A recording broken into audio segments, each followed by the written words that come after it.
Good morning, good afternoon, good evening, whenever and wherever you are watching. How are y'all doing today? Let me see what's going on in the chat. The tournament says wait, I think I skipped one. Tournament says, Slim Shady, brain dead like Jane Brady. I'm a M80, you're little like that Kim lady. Tournament says, you bring joy to my manic Monday. I wish it were Sunday. That's my fun day. Seriously, though, thank you so much. And again, I apologize for the delay. I was trying to get things set up and it was going in slow motion. Chris is here. She says, hey, Shasha. Hey, chat. Fominky Latte is here. She says, hey, y'all. Sonia says, hello to Chris and to Fo. And new necklace. No, this is not a new necklace. I had this in my jewelry box. I just decided to wear it because it had a little moon on it. And I don't know. I just felt like wearing the moon today. But how is everybody doing otherwise? I know we're going through some trying times. Especially when you go to the grocery store. Jeez.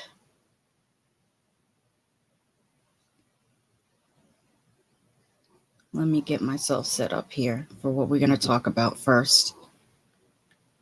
Also, quick question. Has anyone watched Love is Blind Season 3? I started watching that last night. And wow. When you think that it can't get worse, it does. All right, so let's get before I get started, a couple things I want to remind you guys of that I did recently.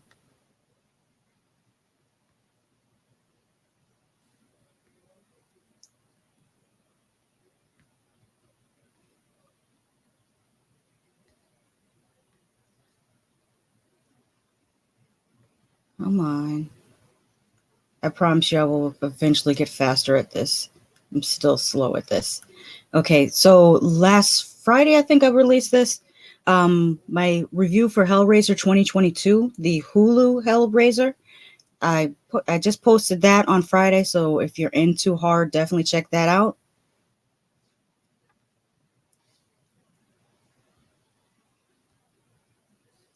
And then also on Friday evening, I had the pleasure of being a part of this panel on the Evil Tyrone's channel, which we talked about Lovecraft Country. We had a great conversation that spanned subjects beyond Lovecraft Country, but we definitely use Lovecraft Country as a jumping off point. And if you didn't get a chance to check that out, definitely do. What I will do is I will put the links to these, and if you're watching this on a replay, I'll put the links to these in the comment section and also in the description of this video. And then one more.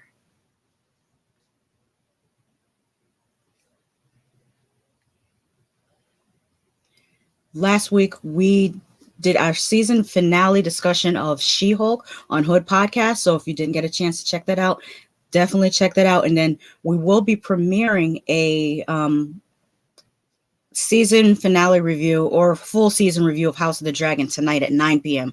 again on Hood Podcast. And I'll put the link in the description box below if you're watching this on the rebroadcast. And I'll also put it in the comments. But just give me a couple minutes after the close of the show to add the links. But definitely check those out because we had a great time talking about She-Hulk. All right, now let's get into why we're here.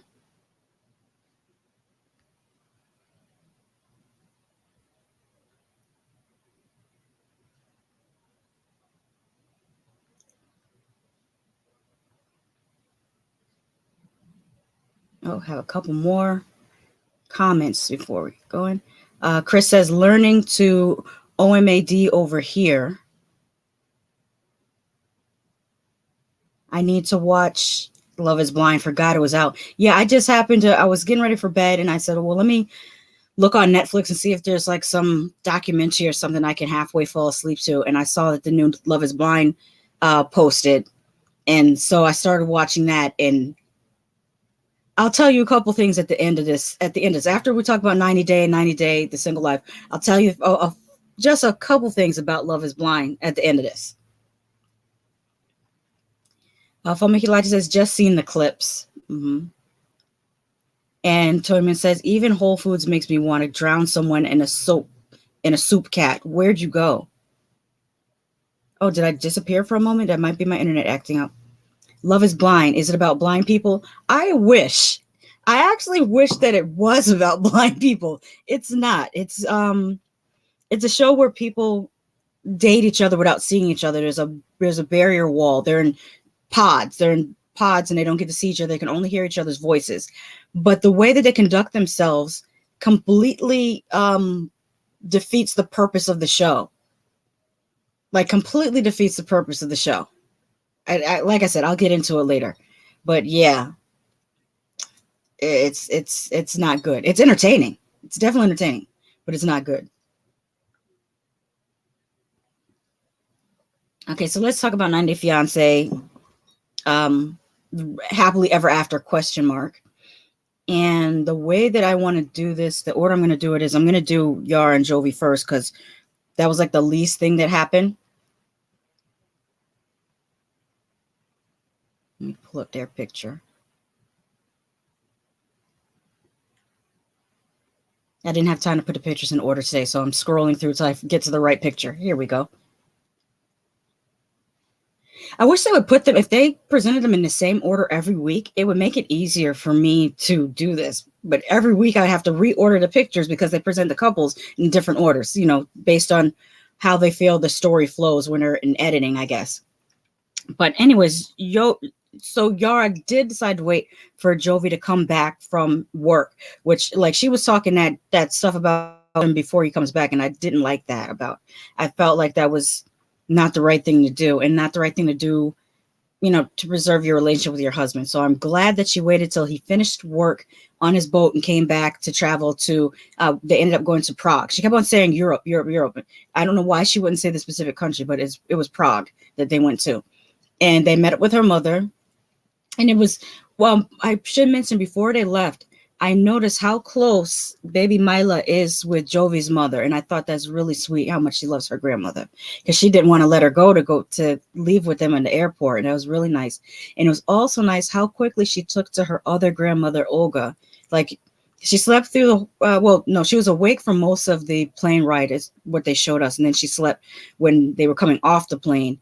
So she slept for a few hours in the hotel, and when she got up, she took to her grandmother like that, like, oh, we old friends. I think the baby probably recognized her from video chats and recognized her voice, so it wasn't like it was a complete stranger type of situation. But that's nice to see how Mila loves her grandmothers.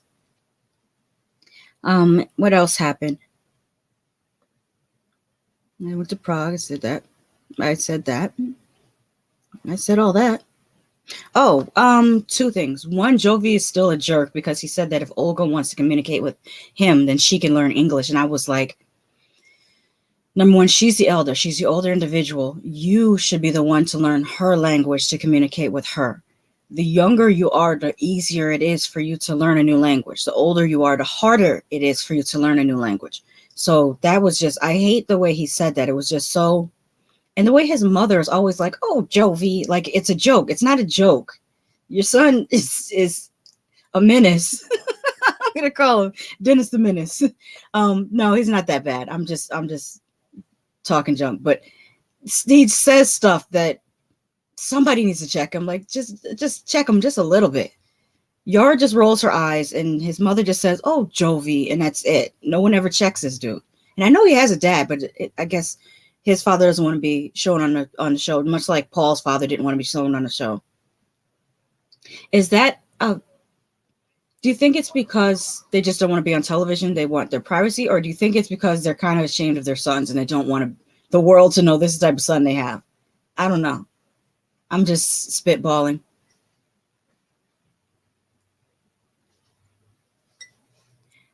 Tonyman says, Jovi's smug attitude in Prague made me wish he was bitten by a vampire. Why are we doing these stereotypes about Eastern Europe? When someone mentions Eastern Europe, it's always the vampires, the werewolves, the Wolfsbane, the gypsy who's, telling you about the pale moonlight. No, y'all are wrong for that. And you also asked where I went grocery shopping. We actually ended up going to Winn-Dixie, and it still was more pricey than Winn-Dixie has ever been. Winn-Dixie is usually the cheaper place to go. Aldi is probably the cheapest place that you can go, but you can't get everything you're looking for there. Sometimes they're out of products. So it's been like a thing where you either have to shop around on your phone and do Instacart and order from like 4 different places in one day, or you have to drive to several different places in order to get the best deal with the groceries right now where I am in the U.S.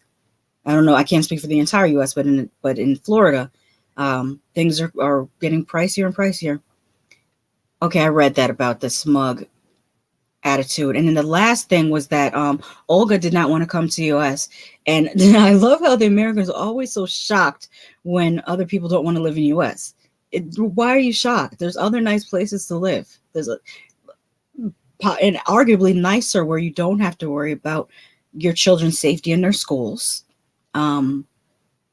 Unhoused mental patients, because we have a mental health crisis. I just recently saw a news story where this business person out in California, I think they had some type of shop. They didn't say what type of shop it was, but they were plagued by this person who clearly needed mental care, because they would come in front of his store every day and defecate into a plastic bag and then throw it at him.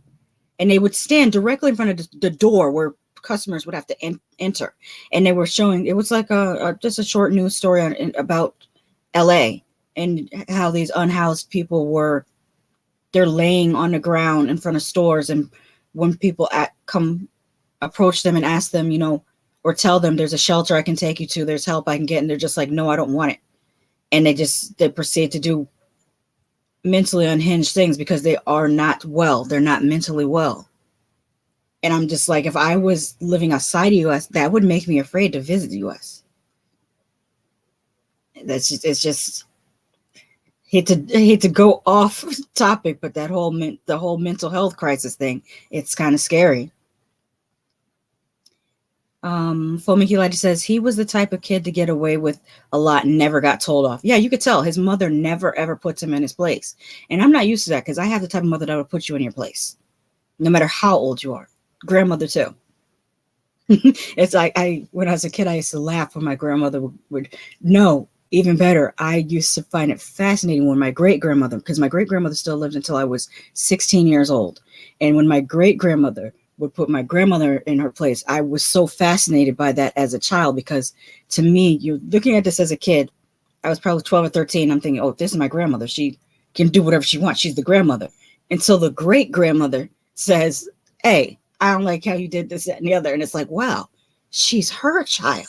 I don't know why that's so fascinating to me as a kid, but I was like, it didn't occur to me that that is, even though she's an adult, she's still someone else's child. It was just wild to me. Fomicky Lighter says, I get why she wouldn't want to live here. Yeah. And then she also said that if she came as a political refugee, that she would not be allowed to return home for 10 years. And she didn't want to, have herself locked into that. Because what if things clear up in 2 to 3 years? Then you can't return home for an extra 7 years. I mean, this,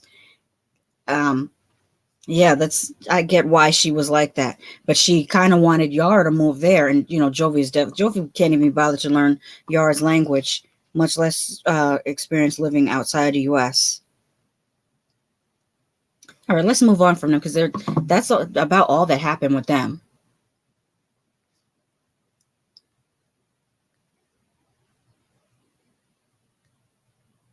And go to Usman and Kimberly, which basically was a continuation of the scene last week when Usman brought Kimberly to meet his family, his older siblings, and his mother. And they basically accused her of using a cow as a bribe. And the thing is, well, I shouldn't say accused her. I think they were more or less talking to Usman. Oh, by the way, I forgot to say why my face looks this way. I had to not or make my eyebrows look less prominent, because I'm doing a cosplay review tonight that I haven't done my makeup for the cosplay review yet, but that's why I look this way. Totally forgot to mention that.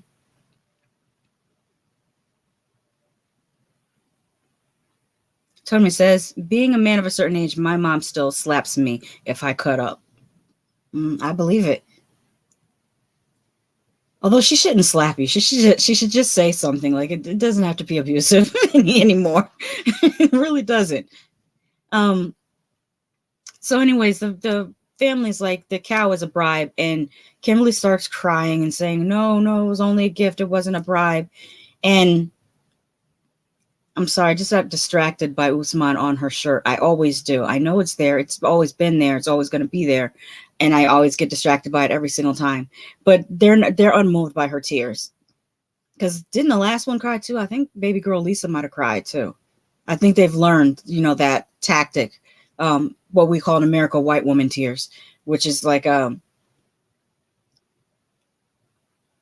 stereotype, but some people fall into that stereotype of using tears no matter how old they are. It's like they use things that work when they are 7 years old as adult women. I've experienced this at work where they'll just start crying and then everybody stops what they're doing. Tell them, it's like, you're a fucking adult. Stop crying. I mean, I'm not saying you should never cry. Like, clearly, you're at a funeral, someone died, yeah, you're gonna cry. You're in severe pain, you break your leg, yeah, you might cry. But I'm just talking about I didn't get my way, so I'm gonna throw a temper tantrum. No, we're not doing that. We're not doing that. Oh, Tony Man says, you don't look bad. I didn't even notice. Still pretty. Oh, thank you very much. I appreciate that. All right, so what else happened? They were in the car, and he said that he's going to give her double yammy tonight. And I was just like, no, we don't need to hear this. Then they have another conversation. I don't know what the timeline is hard for me to follow because of the editing. So I don't know if it's the same day, the next day, 2 days later. I don't know. They're sitting at this table, and this man comes up, and Usman is like, oh, in my part of the country, this is the only place you can get this type of manicure and pedicure. And I felt uncomfortable. I really felt uncomfortable. I think it's because of the position that the man was in. He was like on his knees, and it didn't look comfortable, and it just looked it was giving servitude. And I felt so uncomfortable. I would have felt if you're taking that same man and you put him in his own little shop and he's got a nice chair there that he can sit in and a chair there for the person who is giving the mani pedicure, I would feel so much better than just this man on his knees in the public. And also Usman's posture towards him. It didn't feel like I don't know. I don't know. I was sensing something there. Maybe it was a classism thing. I don't know what I was sensing. I don't know if y'all let me know if y'all sense the same thing, but it made me feel a little bit uncomfortable. Then he says, like, what was it that he said that set Kim off? I think I wrote down the exact quote. I also noticed the man used a lighter to sterilize his clippers, because that's the other thing. It's very difficult to keep your tools and your instruments sterilized when you work that way. Whereas if you were in a proper facility, you can sterilize your equipment. But he did try to sterilize stuff with a lighter. He says to Kim, it shouldn't be about beauty. It should be about love. And so Kim is like, so I'm ugly now? And storms off, and then she cries again. And he tells the camera that his DMs are full of beautiful women and that he doesn't need to put up with this with Kim because he can get another woman.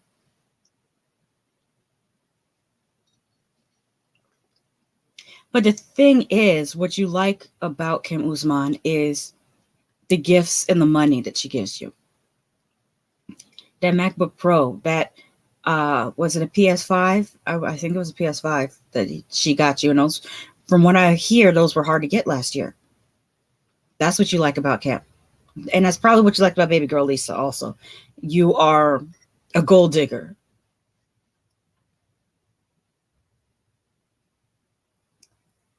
I feel like I'm going to sneeze, but it's just not coming. Tony says, Lady Shasha with the F-bomb. Sorry about that. It's a necessity sometimes. Tony says, I love the fact that Kimberly said she wasn't second to anyone. Does she know that she's Usman's second American old woman? Yes, exactly. She automatically is the second one because we all saw him with baby girl Lisa. Like, she doesn't make any sense with that one. Chris says he needed another Kim willing to go on reality TV too. Yes, that's true. That's true. I don't know what type of clout he might get off of just being on television, because in some countries, like I know in South Korea, they consider you being on television, you making your TV debut. So I'm wondering if they might have a similar culture in Nigeria where he might be treated much better just because he's made a television debut. Where in America, we're kind of, America is a hateful country where people will just be like, I don't care if you're on TV. You ain't nobody. Who do you think you are? Just because you're on TV? And we are not congratulatory. We are very hater-esque. Fomiki Latte says, Usman really do think he the shit, though. Don't no younger woman want him. Yeah, he does. He definitely has an inflated sense of self. Definitely. Sorry, my chair is creaking and cracking. It's a cheap chair. But yeah, he definitely thinks that he is better looking than what he is. I'm not going to say he thinks his music is better than it is, because music is subjective. What is just okay to me, somebody else might think is fire, and somebody else might think is trash. So I don't like to judge music that way. Because like I said, art forms are subjective. Clearly Kimberly thinks his music is amazing. Oh, let's get to the next. Now we're going to get into the section that I call abusers. So which abuser should we go with first? Let's see. Let's do Ed and Liz. Because this show is now this show actually has at least 3 abusers, because I think I would put Ed in that category. I would put Bilal in that category, even though that's more psychological and emotional abuse. Angela, definitely. That woman is a stone cold abuser. If she were a man, she'd probably be arrested. I don't know why they're letting her get away with what they let her get away with, but I digress. Let's talk about Ed and Liz. Liz is riding to a friend's house to see if she can stay the night. And she stops midpoint to go look for her ring. And that's when I thought, this feels orchestrated, because she found that ring a little too easily, and it just seemed very convenient for her to just hop the fence and get that ring. So that felt very, very orchestrated, and it makes me feel like maybe we shouldn't even believe Ed and Liz's story. It could be all for the cameras. But why would you want to make yourself look like an abuser for a storyline? That's what I don't understand. Like, I don't understand why anybody would want to do that. It's not, to me, it's not cool. Not at all. And it feels producer orchestrated. Like, I hate when I know that there's a lot of producer manipulation in these reality shows, but I don't want to see it. I want the illusion that what we're seeing is actual reality. And this is breaking the illusion by having her go to that exact spot to find the ring where she threw it in the bush, because it just seems either that or she was bluffing. She told him she threw the ring away just to, like, say that she did, and then climbed over the fence, and the ring probably was in her pocket the whole time. She probably never threw the ring in that bush. It was probably in her jeans pocket, and she hopped over the fence, fronted like she was looking for the ring, pulled it out her pocket, hopped back over the fence, and then said, "Oh, I found the ring." So it could be that too. It's hard to tell, but it just, something doesn't feel authentic about that scene. That's all I'm saying. Chris says, I can see Ed thinking this is what manliness is. Yeah, especially when you think about Napoleon syndrome, which they say some people have from, I mean, it's named because Napoleon was known for having a short stature and a very quick temper. And Ed might have that type of thing going on where what they call short man syndrome, where they just feel like they got to be all extra with everything instead of just being a nicer person. Make your personality bigger. Make your kindness larger. Don't make the asshole part of you larger. Okay, that didn't come out the way I wanted it to. It sounds totally different, but you know what I mean. Tonyman says, it takes me longer to find my misplaced Roku remote than it did for her to find that ring. Yes, that's what I'm talking about. It's not adding up. What else did I have in my notes?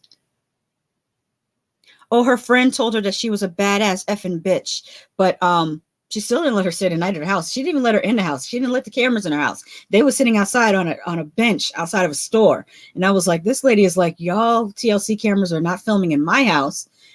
That was interesting. Liz ends up going back home to Ed, and they continue their stupid little argument. I'm sorry, the argument is stupid, and they're both drunk.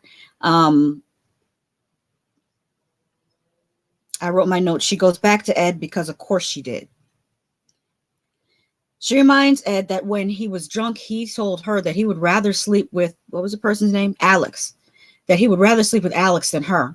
And he reminds her that when she was drunk, she told him he had a small pinga. And I'm like, yeah, you keep bringing that up. I know that cut you to the core when she said that, John. I have nothing more to say on that. I mean, I don't know what else to say. I don't even know where this situation is going and why we have to watch them fight every week. It just, I don't know. And the one thing that I really don't like about this is knowing that Liz has a child, and I hope that her child is not exposed to this, because that's not fair to that child. Maybe her child lives with their father, because this is, Also, the end of the conversation when Ed picked up his two little dogs and sashayed out of the room, that was hilarious. He just like, I'm leaving. He picks up dogs. It was so cute. I don't know how you could even, that's the thing. How could she even like cry when he's arguing with her? I would be cracking up laughing in this man's face, because the angrier he gets, the funnier he looks. So she's sitting here crying and, oh, he said this. I could not. He would be so angry with me because I would just be laughing my head off at just him trying so hard to seem like a big tough guy. And it's like, I can't, no. Fumi Kalechi says they are both bad actors too. Mm-hmm. Yeah. That makes me want to talk about Love is Blind even more. Let me hurry up and get through this. Let's go to, I'm going to balance it off and go to Ginny and Submit, because I don't want to do 3 abusers back to back. Ginny and Submit Submit says he's going to go meet up with his family. And Jenny's not happy about this, but she just has to deal with it. So he goes to meet up with his family, and his parents didn't show up. His brother and his sister-in-law showed up in her 80s hair. I love how she had a swoop to the side and the little barrette, and it was giving 1987. And a part of me felt like it was cute. And I thought that was his mother sitting there at first, but it was actually his aunt. She looks so similar to his mother. But she's basically saying that, People are calling your parents. They're making fun of your parents. They're making jokes, talking about how you got married because everyone knows it now because it's on television. And Submit is like, well, they just have to deal with it because I'm married. I'm going to be with Jenny. And then they end up talking about children. And Submit tells us that he really is not interested in having any children, which we kind of know. By him being with Jenny, we know that he's not interested in really having any children. And even look at this picture. Look how happy this man is. Why can't his family let him be happy? Let him be happy with his elder wife. Like, let them be. I'm rooting for them. They're the happiest couple on here. But Submit says that he will try to have children for his parents' approval, and that if he has children, then they'll have to accept him. And I think that's a terrible reason for having children, because if you don't want them, you may not be the best parent, because that you might end up being what's the word I'm looking for? Resentful, because you didn't want to have children. And he does mention adoption, which is good. And he mentions finding a surrogate, which is expensive. So hopefully they will go with more so adoption. Well, adoption is expensive too, but a little less expensive than surrogacy, I think. But you know what? I'm looking at through American standards. Surrogacy might be cheaper in India than it is in the US. So let me take that back, what I just said. But I just hope that he doesn't do something that he regrets just to please his parents. Jenny suggests they move to America. And again, he's like, I'm not trying to move to America. And again, the Americans always get this surprise Pikachu face when somebody doesn't want to move here. Like, get over it. Not everybody wants to live here. It's okay. It's okay. It's not an affront to you. It's not, they love where they're at. That's okay. I think that's all that happened with them. Anything else? No, that's it. And now we gotta toggle back to I got to toggle back to an abuser. But it was nice to have that bit of niceness before having to go back to this right here. And I was gonna put up their usual picture, but that's not even a picture I need to put up. Let me put up the picture that describes their relationship better than that.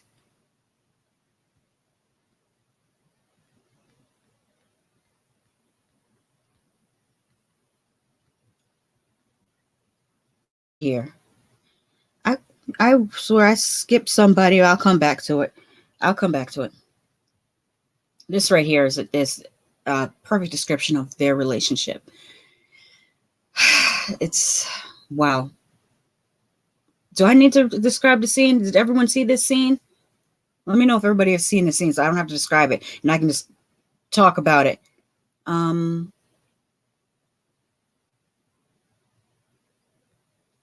Okay, Chris says, Jenny doesn't want to work. Then moving to US would make life much harder financially. That depends. Does she still get her Social Security in India? Because if she receives her Social Security while still being in India, because of the exchange rate, her life would probably be easier over there.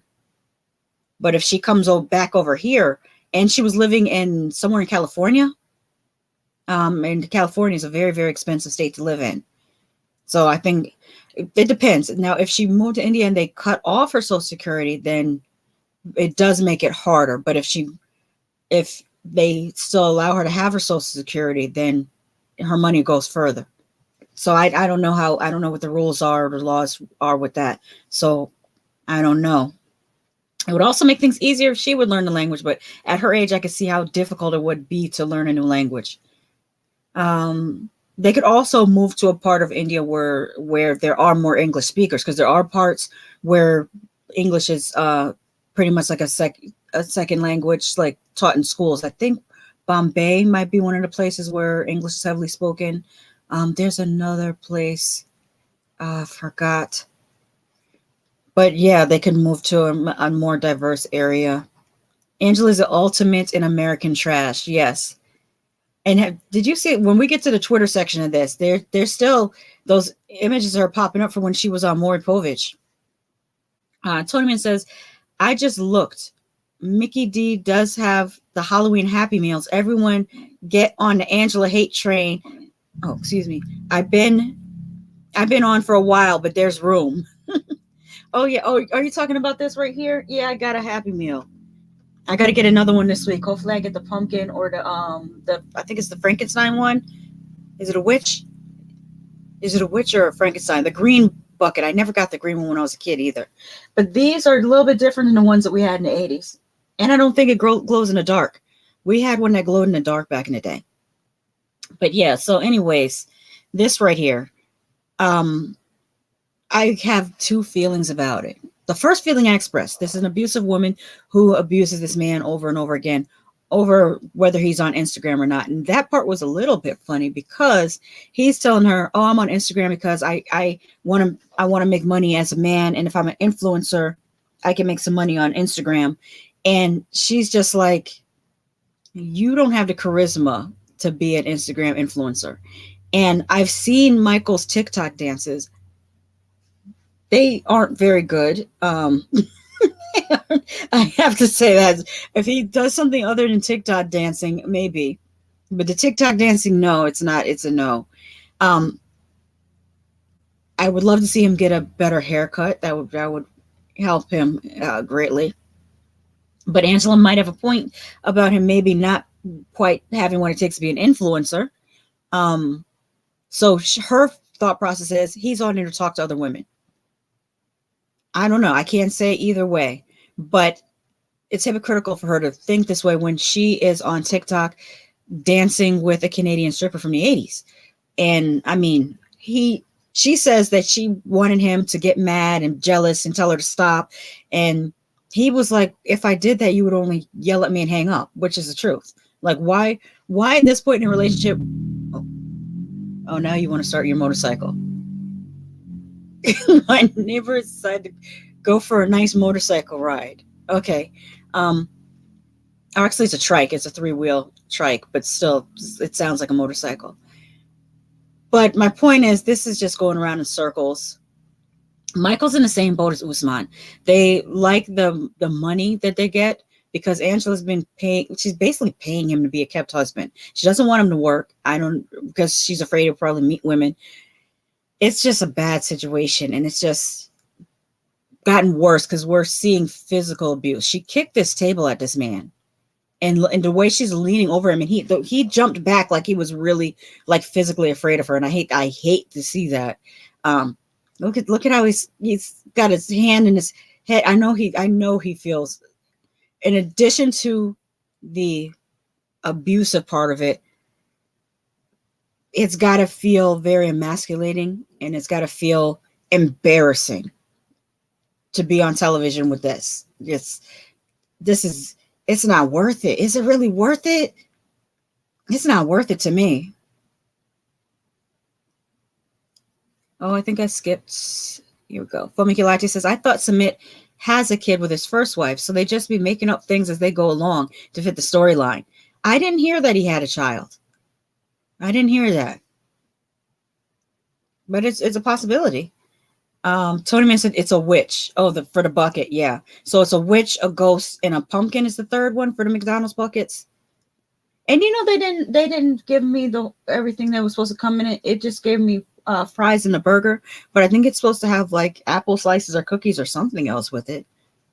And they don't give milkshakes with the Happy Meals anymore because of the whole childhood obesity epidemic in America. But I wanted a milkshake with my Happy Meal. Someone says, I was going to say the same thing about the stripper dude. Yeah. Chris says, Angela wants to live like she's 19 forever. I think she's in Arrested Development. Can you imagine this is your grandmother? She has 6 grandchildren. And this is a grandmother still acting like a 19-year-old on Jerry Springer. I could not. Also, this dress is no. The pattern on it is very pretty, but the shape of it versus the shape of her body type are incongruent. That's what I will say. Chris says, I used to feel totally bad for Michael. Sometimes I'm on the fence about it. Yeah, I go back and forth because on the one hand, I feel so bad for how she's treating him. But on the other hand, he's a grown man that has a choice. He's not some young boy. This man is firmly in his 30s. He has a choice. He has a choice. He's in a whole nother country. He could literally leave. He could disappear. He doesn't have to give her a forwarding address. He doesn't have to commit to still being on television. But the fame, the draw, I think it's the draw of fame from being on television that circumvents Self-respect. Speaking of self-respect, that's a good segue to get into our third abuser.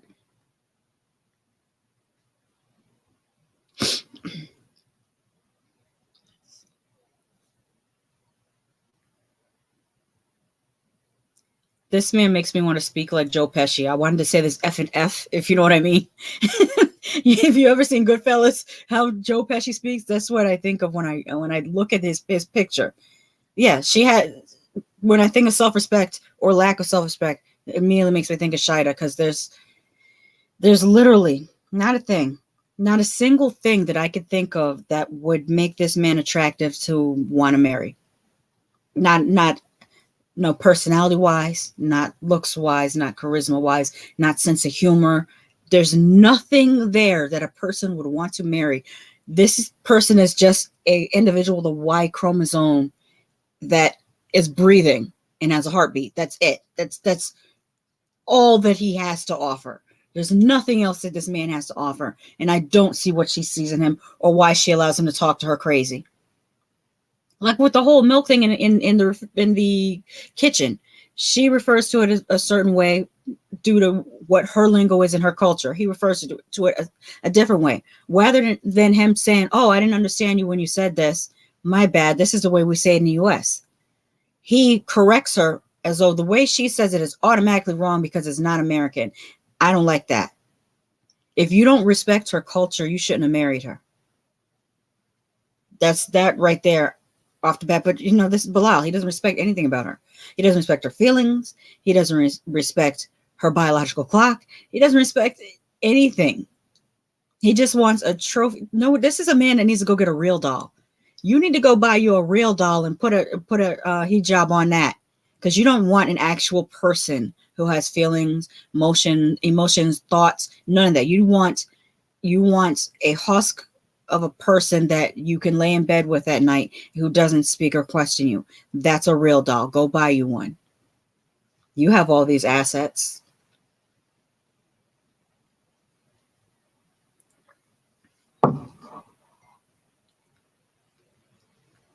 Chris says same with Shida.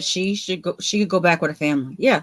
She could go back with a family, or even if she wanted to stay in the States, she could build up her business on, her I started to say Pilates, her yoga business over again. Fairly even faster than what she did it the first time, because now she has all these eyes on her on television.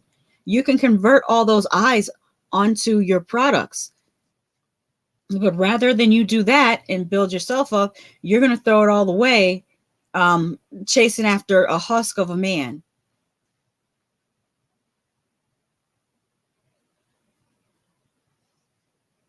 Well, Mickey Light says, I'm probably mixing up shows. Oh, could be. I know you're regarding whether Summit has a child or not. Yeah, I let me look at my notes. I don't even want to talk about them anymore. I'm done with the story. I don't like it. I don't want to see it anymore. Oh, I did mention that they celebrated Ramadan. And they had dinner with his mom, sister, looked like maybe his brother was there, and his nephew. And for those that don't know, during Ramadan, Muslim people are to fast. However, they can't eat before sunrise and after sunset. So clearly they were having dinner after sunset. And, Shida ends up taking his mother and sister to the side. To their credit, they actually show some empathy for her for the first time. So that's good. But they're never going to speak against their brother or son. Like he's clearly been brought up to and continues to live this life of he's always right no matter what, just because he has a dick and balls between his legs. And I don't agree with that. But some people, that's how they feel. I couldn't go along with it just because of the way that the state of that first house. And I will always bring that up. How are you a real estate developer and you have a house sitting there in disrepair? You didn't even try to flip it. You didn't fix it up. You're not renting it out. What are you doing with it? It's just sitting there in disrepair. And all the women around are sitting there, like, oh, well, we have to just follow what he says because he's the man. I'm sorry, but fuck that. No, we're gonna fix up this property. We're gonna either rent it out, we're gonna sell it, we're gonna make money for us rather than it. It's things are either assets or liabilities. An asset, he keeps talking about his assets, but he doesn't understand what asset means. An asset is something that makes money for you or is worth a lot of money. The state of that house is not worth a lot of money because it's in disrepair. And it's not making him money because it's in disrepair. Therefore, it's a liability because every year that he owns this property, he has to pay taxes on this property. He has to have insurance on this property. Therefore, it's a liability, not an asset. But let me dial it back. It's none of my business. That's their family's money pit. That's what I'm going to call it, a money pit. That's their family's money pit. I don't know why he's not actually understanding what an asset is, but it's none of my business other than them being on my TV set and I have to look at this mess. Do I have anything else to say about this situation? Because this homegirl, she's not going to leave. She's a glutton for punishment, and I don't know. I can't. She has to want to do better. We can't. All of us talking about it. We can't help her. We can't do nothing for her. Like is it the J. Cole song? Don't save her. She don't want to be saved. That's what she's giving. She's giving. Don't save her. She don't want to be saved.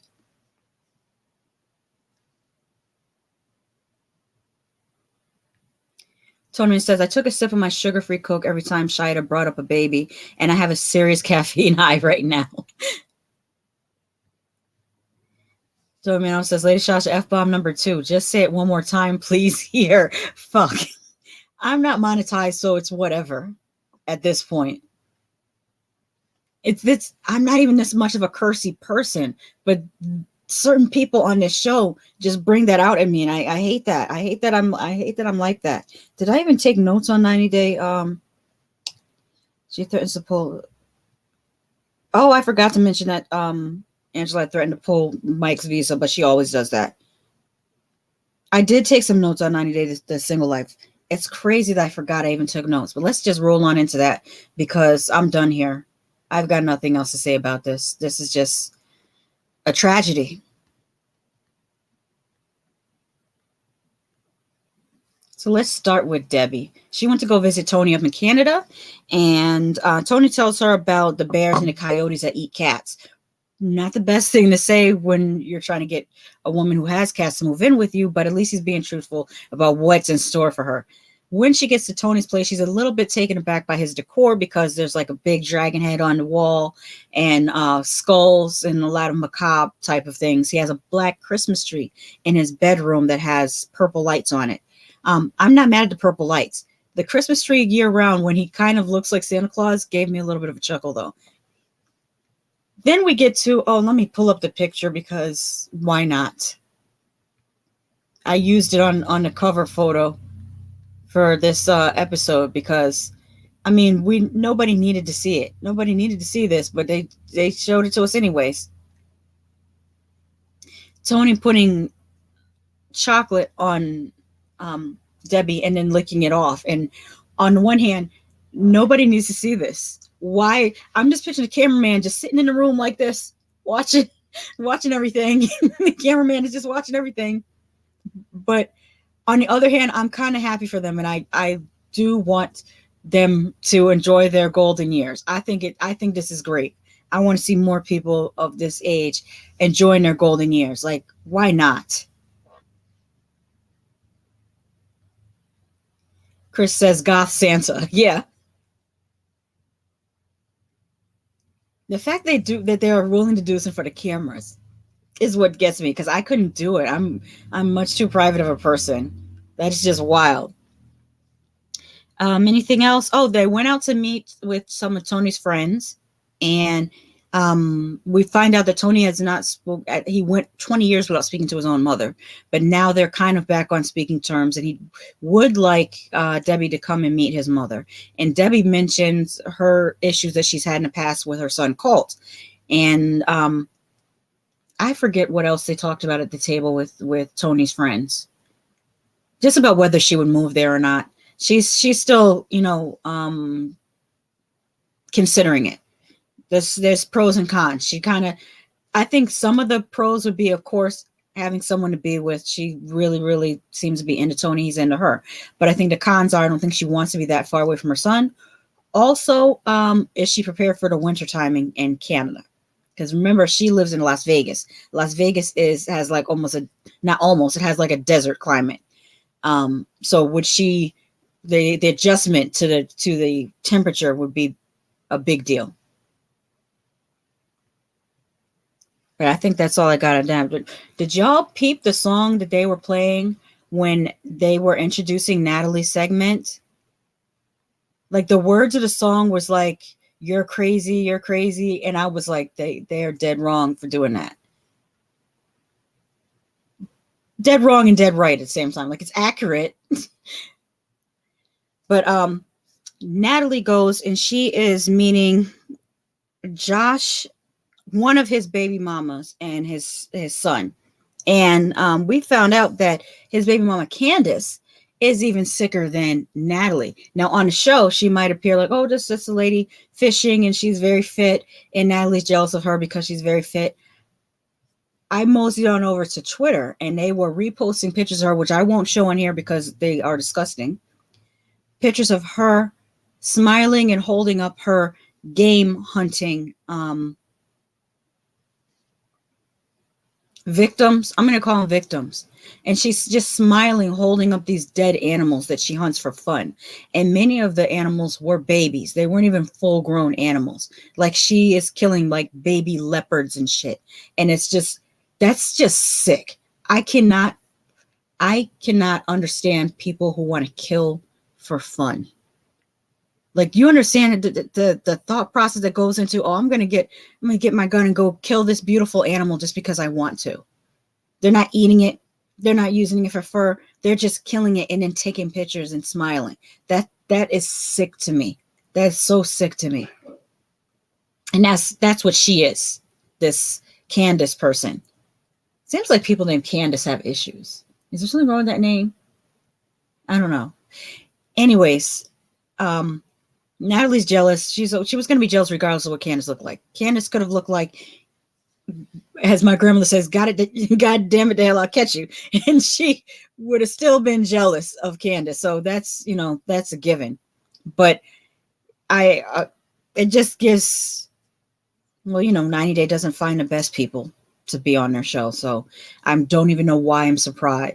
I shouldn't be surprised. Shouldn't be surprised at all that one of Josh's baby's mamas is a sicko. To me, that's sick. I wrote in my notes, Natalie is a bit off. We all see it, but she isn't a heartless killer. I will never understand people who kill animals for fun. And that's what I have to say on that.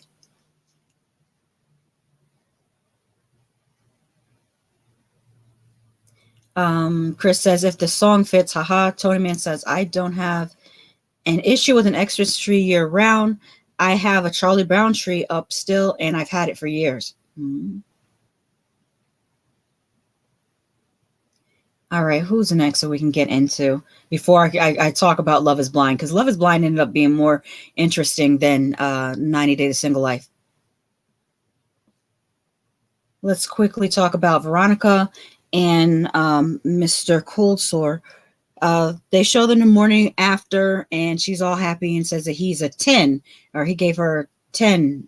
She rated his sex a 10, however you want to put that. They go zip lining, and then he says he might move to Florida with his baby mama to be close to his baby mama and kids. And this is upsetting to her because she just got close to him and just slept with him. And she's like, you should have told me that before we got together in bed. Like, you could have told me that on date 1. Why are you even out here trying to date when you know that you're about to move or considering moving? And I get her point on that. Like, he's kind of wasting her time. But then dude said he had a cold sore and you still slept with him. And I don't understand any of that. We get a short scene with Tim and her daughter, and the daughter's grown a lot. She's a teenager now. I think when we first saw her, she was probably 10 or 11 years old, but she's a teenager now. She's trying to teach a grown-ass man how to cook, who should know how to cook. And he should know how to have a better haircut too, but he insists on getting this horrible haircut for his head shape and face shape. And I think he's messing with his eyebrows too, but that's enough about Tim. Stop messing with your eyebrows, Tim. If you're messing with your eyebrows, stop it. It's not. Don't do it. And I'm saying that sitting here looking like my eyebrows are not even showing, but still, I have not messed with them. They're just non-existent. On camera, you have to look real close. I do kind of have eyebrows. I just didn't fill them in today because, like I said earlier, I got a cosplay review that I'm preparing for, and I didn't want to fill my eyebrows in just to wipe it all off because I have to do cosplay later. Tommy says, I understand that whole killing animals thing. I stopped fishing because I find that cruel as well. That's a shoot. Yeah, I feel like I don't understand doing it for sport. I understand hunting for survival or fishing because you're going to eat the fish. I don't understand just killing something just to kill it. Like, that's just sick. And to kill it as a baby. She was killing baby animals. Those weren't full grown. The cats that she was holding up, the big game cats that she was holding up, were not full grown cats. They were babies, or maybe some might be described as adolescent. They were not full grown cats. You're hunting baby animals. That's doubly sick. That's okay. God makes you pay for everything that you do before you leave this earth. Remember that. Okay, let's go on to Caesar. I have a picture of him. Did I not pull a picture of Caesar? I might not have. If I don't have the picture, I'll just still talk about him without the picture. I'll just put the main picture up. Yeah. I forgot to pull up a picture of Caesar. So I'll just have this up while I talk about him. He goes on his third date with a woman named Alona. Alona's command of the English language is not as strong as his previous two dates. So they do have a little bit of difficulty communicating, but they communicate well enough for Caesar to feel like that they have a strong connection. So he feels very, very strong about Alona. They go to visit a landmark, which looks very nice. What else happened? We found out that he knows nothing about Ukrainian culture or history, much less language. And I'm like, how were you talking to Maria for 5 years and you never thought to look up anything about Ukrainian culture or history? Because I just discovered it as he was talking to Alona, so many things that he didn't know or didn't understand. It's good that he's learning it now, but dude, if you're going to say that you are into Ukrainian women, why? If you don't know anything about their culture, you don't know anything about their history, you don't know anything, then what is it that you are into them for? Because it's not making sense. Anything else? Yeah, that's it. That's all that happened with that. Just he went on the third date and he knows nothing about Ukraine, but says that these are the women he wants. Like, so the way I look at it is that because you're saying, oh, I just want these Ukrainian women, but you know nothing about Ukraine, the dating expert person could have set you up with a Serbian woman, a Russian woman, someone from Belarus, and you wouldn't have known the difference because you don't know anything about Ukraine. I just think that part is funny. I do not have a know what? Let me pull up the tweets. That's what I'll do. So let me close this out and pull up the tweets, and then we will talk just briefly about Love is Blind.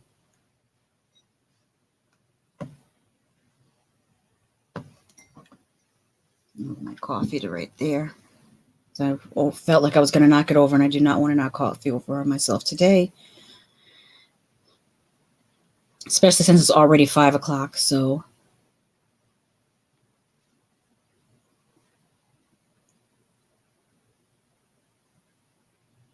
wait, did I click the wrong one?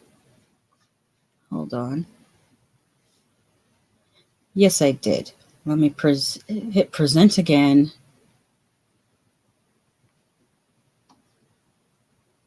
Yeah, I'm the worst at multitasking, I know. Okay, so, we have a couple, another comment before I continue. Remember when National Geographic used to show the Eskimos clubbing baby seals? That was traumatic for me as a child. I used to cry. The fact that I remember it at my age tells you, back to the topic. I didn't see that. I'm glad I didn't see that. Probably would have been traumatic for me to see also as a child. And I don't think they mislabeled them. When we were growing up, they were calling them Eskimos, but that's not what they call themselves. They call themselves Inuit or First Nations people. I don't know where the term Eskimo came from, but it's not something that they called themselves, interestingly enough. I also recently found out Japan too. We say Japan, but they say Nippon. Why are we calling it Japan if they call it Nippon? Dear American educational system, how about we call countries by the names that they call themselves? It's so weird. Korean too. We call their language Korean. They call it Hangul, and I'm like, we need to be better about this. Okay, let's look at some of these tweets. Gino's hat says, "Really, Jovi? Learn some phrases to speak to your mother-in-law in her language. Show some respect." Agreed. Shabuti says, "WTF is double yammy." Oh well, we know what yammy is. So double yammy. I mean, I don't know how he's going to give her double yammy. You only have as much yammy as what you got. But you know, this is from last week when I was showing. Was it last week or the week before last when I was showing how I saw Angela's shirt on Shein, or the way it should look, and I thought this was a really cute set. It's sold out though. Okay, this is the lady I was telling you about, that Candace lady. TV Food and Book says, "You versus the girl he tells you not to worry about." Yeah, she definitely looks very fit, physique on point, but she is a cruel individual. 90 Day Blase says, "Wait, did Veronica say she's not interested in putting herself in a situation that has a high probability of heartbreak or outbreak?" And you know what that means. Jean-Luc Picard says, "These Josh kids, well, one is his child and one is his ex, who is much younger than him. But yeah, the son got an oversized hat on. Hats come in sizes, by the way. Maybe he'll grow into it. Maybe his head might not be finished growing." This is what I was telling you guys about last week, how that baby was looking at the lady at the craft place. Mila's completely unimpressed with this craft activity. Yeah, she was looking at that craft lady like this so many times. Like, she was like, "Lady, if you don't get out of my face, this baby is a mean baby." Serenity says, "A vegan on horseback? He was a Viking, but more known and worshipped for being vegan." Yeah, she was trying to say Viking. She said Viking. She said Viking, and he translated that to vegan instead of Viking.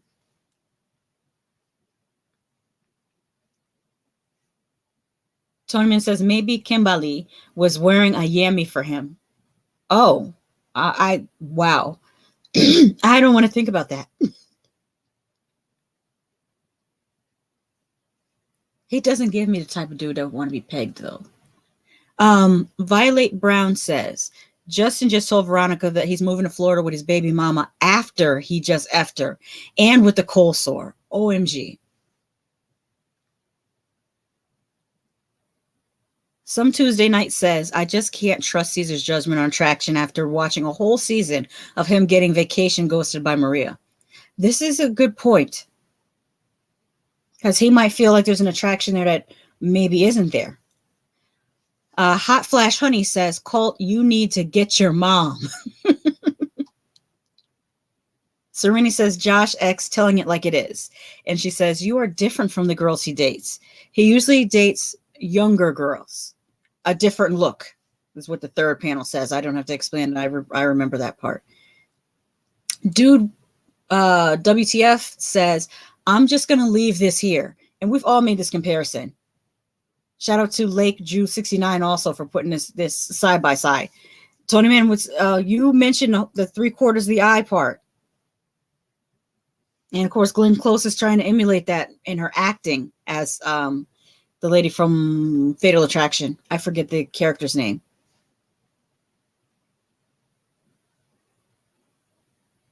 Angie says, "Watching Angela on 90 Day Fiance is like watching Jerry Springer. Then I found out that Angela was on Maury Povich to find out who the father of her grandbaby is. And there she is." That was on Maury maybe about, I would say 8 years ago, approximately. But yeah, she was on there twice. 99 Sin Memory says, "The way Michael Coward triggered me. This man is being abused." He did cower. When Angela kicked that table and leaned over him, he did cower. He did jump back. Gino's hat says, we love John's honesty.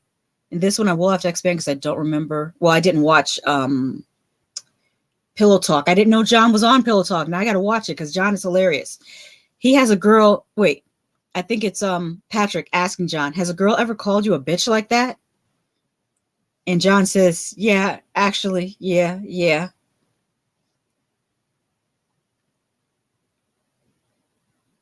Are John and Patrick going to be the new Tyreek and Dean? That'll be interesting to see. This has nothing to do with the current season, but Shabuti says, looks like Benny won again, and this is Benyam at another MMA fight. Why won't it increase in size? Come on, open up. There you go.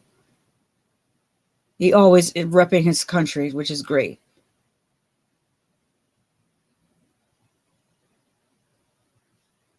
This is good. Like to see people succeed. John West says, in this age of abusive awareness, why is TLC making this okay to showcase? And you can see here where she gets up and she watched the table.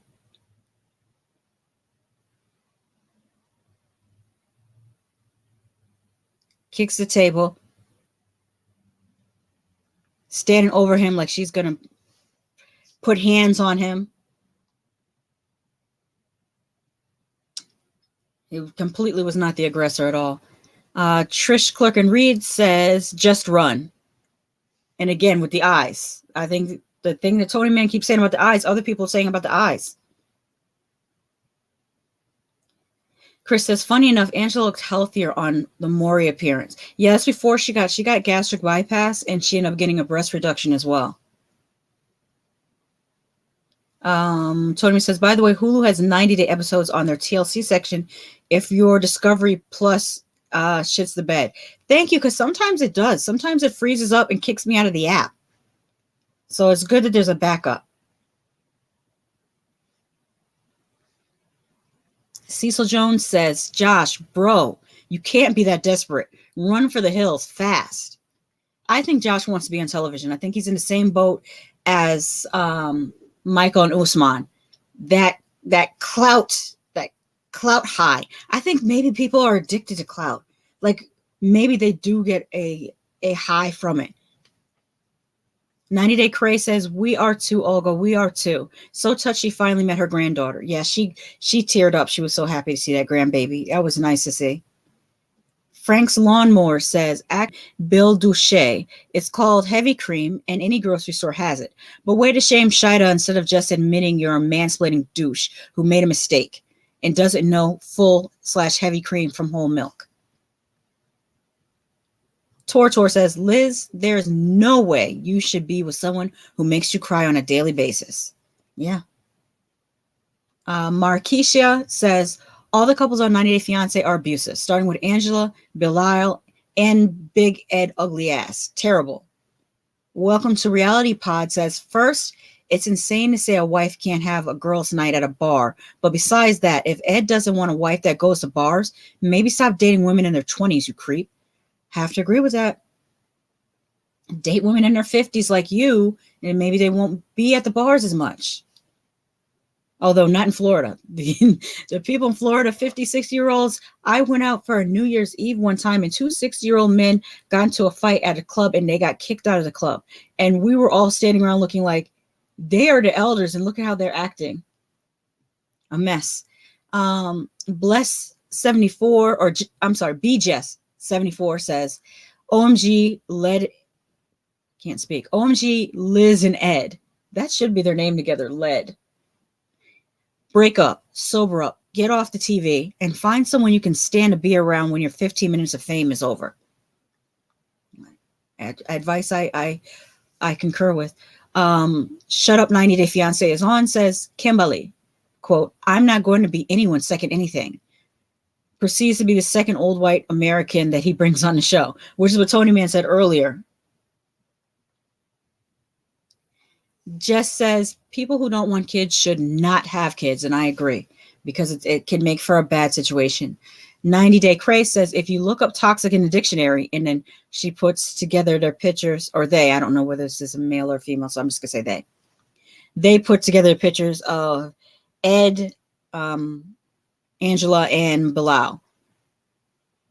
And the most normal looking one, oddly enough, is Angela in this picture. Like if you look at her eyes, both Ed's eyes look weird and Bilal's eyes look weird. Like they're almost like they're aliens or lizard people wearing human suits, where they just try to pretend to be human, but they can't quite get their grasp of being human. That's what those eyes give me. Whereas Angela's eyes look fairly normal in this picture. Nataraja says, don't worry, Michael. You'll soon make money being on 90 Day to Single Life. One could only hope, but I noticed that the Single Life only seems to follow the people that live in the United States, because I wanted to see Jihoon on a Single Life to see what happened after this whole situation with the sad-eyed girl. I never remember her name. I just call her sad-eyed girl because she had sad eyes. They didn't follow. I think Larissa was on a Single Life, but it was only because she stayed in the United States. They definitely didn't follow Yazan on a Single Life. So, like, if you're not in the United States, I don't think they follow people on a Single Life. And they're definitely not following Sinjin, wherever he is. I think he's still in the U.S., though, but he might have not signed up for it. He might have said, no, I'm good. I don't want to be on TV anymore. So it would be good if they would expand the Single Life to an international show the way they do. If you have time to film all these different places for regular 90 Day and 90 Day UK and 90 Day Caribbean and 90 Day before the 90 days and 90 Day Happily Ever After and 90 Day What Now, you can do it with the Single Life. So yeah, I would watch that. I would watch Michael on a Single Life. I'll watch Jihoon on a Single Life. I'll watch Yazan on a Single Life. White Diamond says, Michael, America's not worth this type of abuse. Can you imagine the level of abuse Angela will level at you once you're on her turf in Georgia? Yeah. And this picture says it all. This screenshot. This is not only disgusting and irritating, but abusive. Angela needs help. Get her off the show. That's what Cindy says. And you can see Michael has put his hands up like almost in anticipation that she's going to hit him. Full Mickey Latte says, it ain't no soul behind Bilal's eyes. Yes. Yes, it's very soulless. Shut Up 90 Day Fiance is on says, Jovi in the US, if her mom wants to talk to me, she can learn English. Jovi in Prague, what y'all saying about me? I'm trying to say it like the way Jovi says it. You know, say, what y'all saying about me? And of course, it's a screenshot of Yara talking to Olga saying, I'm so happy that Jovi doesn't understand. Girl at Party Uncredited says, Michael deserves a seat and an entire segment at the 90 Day Fiance Happily Ever After tell all with no Angela present or interruptions from the cast. Viewers want to hear his story in his words. Make this happen, TLC. And White Diamonds comes back and says, not Angela saying Michael has no charisma. I mean, I can't disagree with her on that as far as being an influencer is concerned.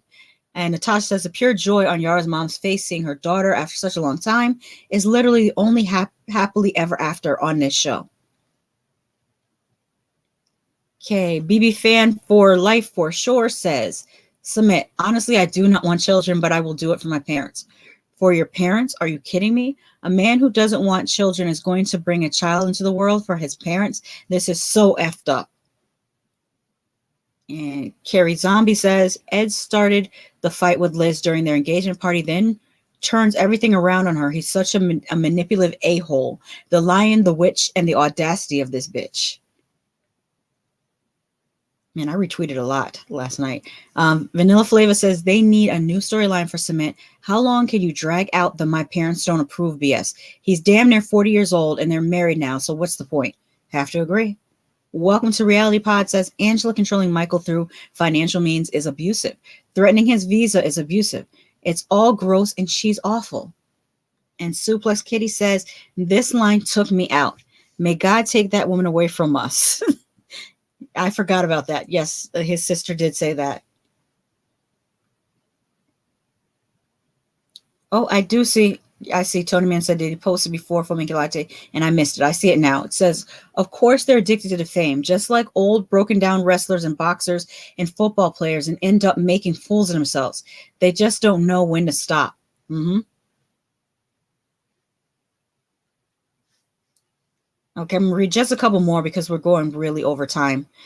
Melanie Harris says, is it just me, or is this season the most abusive ever? The physical, mental, verbal, emotional, and financial abuse is real. It is. It's got to be the most abusive I've seen on this. And that's because most of Paul and Karini's stuff was off air. The Yammy can revitalize a woman, right? Is what Shabuti writes, having retweeted Miss Fed Up, who retweets a picture of Kimberly, says she looks really good. Now go find a man close to your age. This is a better look for you, Kimberly. I actually, usually I'm not for the whole, bottle blonde thing, but this actually works for you. I think the lighter hair took some years off of you. Yeah. I think maybe bangs would have helped this. Maybe not. Maybe not. Or maybe some layers or something. I feel like that's it could use a little something, not just the shorter cut is better, but I don't think just a flat bob is the best. But that's just my opinion. And then we'll end with this one. 90 Day Cray says, who wore it best? And shows a picture of Kimberly, baby girl Lisa, and E.T. And this is no disrespect to people who cover or wear hijabs. It was just a funny ass joke because of the age of these women and their the comparison to ET. I just want to put that out there because I would never disrespect people that wear hijabs. I'm just saying that that's a funny ass meme. And Kiki and Kibitz says, Sigh, I hate when this happens. Looking for my underwear after a crazy night. And it's really a picture of Liz looking for her ring. But let's talk about, who's ringing the doorbell? Oh, well. Let's talk about really, really, really super quickly before I get out of here. Love is Blind. Number one, the people that have gone on this show this season completely defeat the purpose of the show by immediately talking about things that would expose what they look like saying they're a ballerina. There's a girl in here, her whole personality is about being a ballerina. That immediately lets you know what her physique is like. There's another one immediately says that they are a Pilates instructor. Okay, so you're immediately telling us that you're fit too. That defeats the purpose of Love is Blind. You have a guy on here who really thinks that he is the finest thing walking and he is mid as hell, to borrow a phrase from the kids, and he has a terrible haircut. It looks like he's going for a kid and play, but it looks like his fade was done with a brick. It's terrible. It's horrible. And there's a guy who is so manipulative that he used eye drops to try to make it look like he was crying and told the producers, you're going to cut this part out, right? But they didn't cut the part out. They showed him putting the eye drops in and then pretending to cry. It's a mess. It's a beautiful, entertaining mess, but it's a mess. Y'all let me know if you want me to talk about Love is Blind next week. Let me know in the comments if you want me to go into more detail, and I'll try to do a separate show specifically about Love is Blind. I also encourage you to watch Love is Blind Japan. It was really, really good. Oh, let me get rid of, the spammers have showed up. That means let's block you. And let me get ready to close up shop, because when the spammers show up, that's when I know I've been on too long. So let's minimize this. Y'all let me know. What do y'all think about the yeah, I banned them. But y'all let me know what you think about what we just talked about, 90 Day Fiance, 90 Day the Single Life, and let me know if you want me to talk about Love is Blind, because they only released the first 4 episodes, and then the next 4 or however many don't release until Wednesday. So let me know if that's it's something that you would like me to talk about.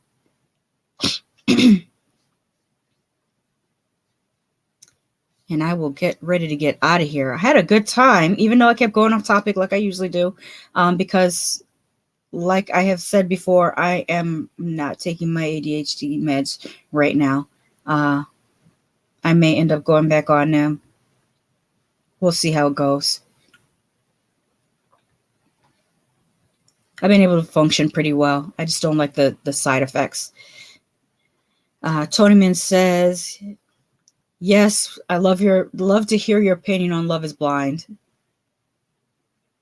It will be very general. I'm not going to go like with 90 Day, I do episode by episode, but because this releases on Netflix and they release 4 episodes at a time, it'll most likely be like an entire series review. So that's what I will end up doing. All right, with that, I'm out of here. Plus, I'm hungry. It's 5:30. It's dinner time. And again, remember, Hood Podcast is at 9 o'clock tonight. So make sure that you look for us. I will put the link again in the comments and also in the description as soon as I get off of this live stream. With that, thank you so much again for coming through. I appreciate y'all.